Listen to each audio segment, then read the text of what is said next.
You don't have to memorize grammar books or study endless word lists to improve your English. What if you could learn just by listening to a story? That's the beauty of learning through stories. You enjoy the moment, and the grammar and vocabulary simply sink in. So if you're ready to learn in the most fun way possible, don't forget to hit like, subscribe, and turn on the bell. We share stories like this every single day. The light in Sydney that morning was soft, almost shy. The clouds were light but wide, and the sun had to sneak through them in golden streaks. Tourists were already crowding the area near the Opera House, some taking photos, some drinking coffee from paper cups, and some just staring up at the sails of the famous building. Leo stood at the edge of the water, hands in his pockets. He wasn't there to be a tourist, not really. He wasn't sure what had brought him there, other than a vague feeling. Maybe it was curiosity. Maybe it was restlessness. Or maybe it was just the need to follow something, anything, that didn't feel ordinary. And then he saw the shadow. It stretched long across the tiles, slow and dramatic. The sails of the Opera House cast that strange, beautiful curve on the ground. People walked through it without noticing. But Leo stopped. He watched it move. The wind shifted. A cloud passed. And the shadow bent gently with the light. Without really thinking, Leo started walking along it. He followed the curve like a path. The farther he went, the fewer people he saw.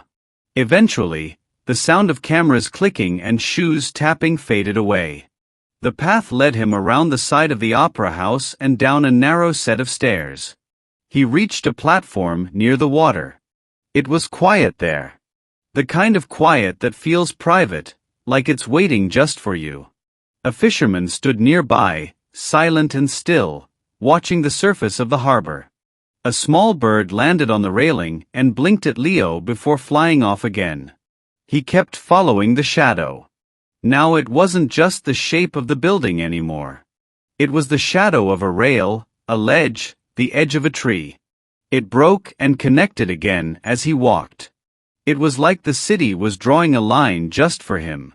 He turned a corner and found himself in a small garden. There were no signs. No paths. Just soft grass, a few benches, and a canopy of trees swaying above. He sat.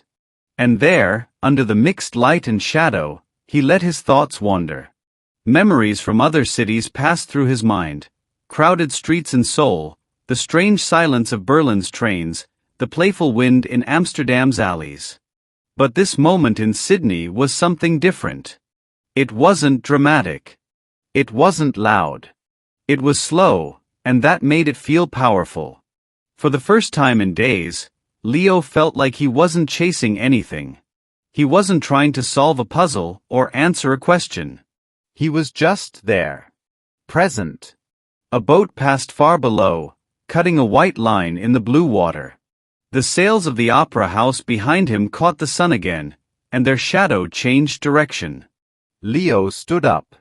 The city had given him what he needed, stillness. And now, he was ready to move again. He walked away from the garden, past the quiet platform, back up the stairs. But now he didn't follow the shadow. He followed the light. He turned toward a street he hadn't noticed before. It led uphill, lined with old buildings and tiny cafes. He didn't have a plan. But his steps felt sure. You learned more than you think.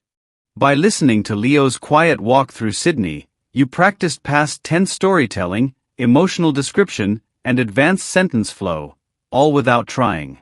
That's how you learn naturally.